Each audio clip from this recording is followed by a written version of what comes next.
যেটা পায়রার জন্য কিনে নিয়ে এসেছি, এটা পায়রার গায়ে ফাইনালি ইউজ করে দেখাবো আপনাদেরকে এখন। তো আপনারা দেখবেন যে কিভাবে ইউজ করি এটাকে। তো ততক্ষণ পর্যন্ত আপনারা একটু সাথে থাকুন, আর আমার ভিডিও দেখার জন্য অসংখ্য ধন্যবাদ আপনাদের সবাইকে।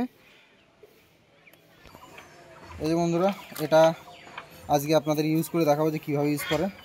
তো প্রথমেই ফাইনালি আমরা ডানার তলাটা একটু দিচ্ছি, এই যে এখানে দিচ্ছি। হলুদ হয়ে আছে, দেখুন একদম হলুদ হয়ে গেল জায়গাটা। তো ফাইনালি 3-4 জায়গায় দেবো আমরা, বেশি জায়গায় দেবো না। এই ডানাটা হলো ডানার নিচে দিচ্ছি, কারণ ওপরে দিলে কালারটা হলুদ হয়ে থাকলে বাজে লাগবে, এর জন্য নিচে দিচ্ছি আমরা। হ্যাঁ, আর লেজের সব থেকে পায়রার এই জায়গাটাই করে বেশি মাছিটা থাকে, এই জায়গাটাই করে। এর জন্য আমরা ভিতরটা খুলে এই জায়গাটা একটু দিয়ে দিলাম, আর লেজের নিচেটা একটু দিয়ে দিলাম। হ্যাঁ, পায়রাটা ছেড়ে দিলাম, আশা করি মাছিগুলো সব পালিয়ে যাবে। তখন পর্যন্ত দেখা যাক কী হয়। এই পায়রাটাকে ধরে আপনাদেরকে এখনও ওই স্প্রেটা দিয়ে দেখাবো। আর এখানে দুটো বাচ্চা আছে, তো এই বাচ্চাগুলো তো দেওয়া যায় না, তো বাচ্চাগুলোর জন্য একটু বড় হোক তখন এটাতেও দেবো। তো এই পায়রাটা ধরে আপনাদেরকে দেখাচ্ছি। এই পায়রাটাকেও মানে আমরা স্প্রে করবো এখন। এই যে মাছি, এই মাছির জন্য আমি এই স্প্রেগুলো আমি ইউজ করছি। তো এটাকেও আপনাদেরকে দিয়ে দেখাবো। তো স্প্রেটা নিয়ে আসি, দেখাচ্ছি আপনাদেরকে। অফকর বন্ধুরা, আমি স্প্রেটা এখন দিচ্ছি আবারও। দেখুন পায়রাটা উকুন টুকুন যা কিছু আছে সব পালিয়ে যাবে। বেশি দেবো না, থাক, একটা দামে একটা বেশি পড়ে গেছে এটার। এই যে এইভাবে ঘোরাবো, এখানেটা দিচ্ছি। হ্যাঁ, যেটাতে বেশি পড়ে যাবে সেটাতে বেশি দেওয়া যাবে না। তারপর এর লেজের নিচেটা একটু দিচ্ছি, এর লেজের এই জায়গাটাই করে দিচ্ছি, কারণ এই জায়গাটায় বেশি লোকায় মাছিগুলো। ঠিক আছে। তো এই হচ্ছে পায়রার দেওয়া হয়ে গেল। তো আপনাদেরকে পায়রাটাকে এবার মানে উড়িয়ে দেখাচ্ছি। এই পায়রাটা আমার ভালো পায়রা, মানে খুব বাজি পায়রাটার, আর খুব মানে ওড়ে, ঘন্টা 5-7 ঘন্টা ওড়ে।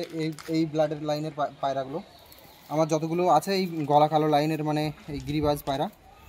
এই যে চোখটা শক করুন আপনারা, কত সুন্দর চোখ, তো হেভি সুন্দর পায়রা। এই পায়রাটা আমার ভালো পায়রা, একদম ডিপে ঢুকে ওড়ে, চোখে দেখা যায় না এমন মানে উঁচুতে ওড়ে। তো এর পায়রার দুটো পর উঠেছে নতুন, আবার এই দুটোকে আবার উড়াবো আমি। দেখুন আপনাকে একটু টান মেরে দেখাচ্ছি পায়রা।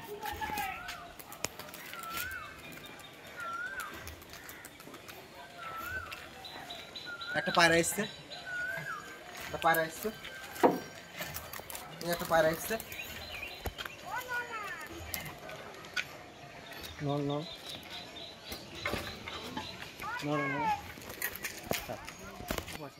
বাড়ির মাথা থেকে ঘুরে চলে গেল ওই যে পায়রাটা। তবে নামানোর চেষ্টা করবো, দেখবো না নামে কিনা। তো ততক্ষণ আপনারা সাথে থাকুন বন্ধুরা। এই যে বাড়ির মাথায় চলে এসছে পায়রাটা, তো নামবে কিনা জানি না, তবে নামলে পরে আমরা নিশ্চয়ই আপনার চেষ্টা করবো যে আপনাদেরকে দেখানোর জন্য। এই যে আমার বাড়ির 2-3টে উড়িয়ে দিলাম পায়রা, পায়রাগুলোকে নড়াচ্ছে আমার ভাইপো। তো দেখা যাক পায়রাটা নামে কিনা। ওইদিকে চলে গেল আবার, মানে বাড়ির মাথায় আসছে না। তো বন্ধুরা, পায়রাটা ওইদিকে চলে গেছে। তো এখন বেশি ভিডিওটা বড় করলাম না, তো নেক্সট ভিডিওতে আপনাদেরকে দেখাবো যে পায়রা আমি ধরতে পারি কি না পারি। যদি ধরতে পারি তো নিশ্চয়ই দেখাবো। পায়রাটা আবার আসছে বাড়ির মাথায়, ঠিক আছে। এই যে বাড়ির মাথায় আসছে পায়রাটা। তো যদি নামে তো আমি নেক্সট ভিডিওতে দেখাবো। এই ভিডিওটা অনেক বড় হয়ে যাচ্ছে, ততক্ষণ পর্যন্ত সাথে থাকবেন। যারা নেক্সট ভিডিও দেখার জন্য আমার চ্যানেলটাকে একটু সাবস্ক্রাইব করবেন। এই যে বাড়ির মাথায় এসছে পায়রাটা, একদম পায়রাটা জাগ পায়রা, অনেক বড় পায়রা, বিদেশি পায়রা।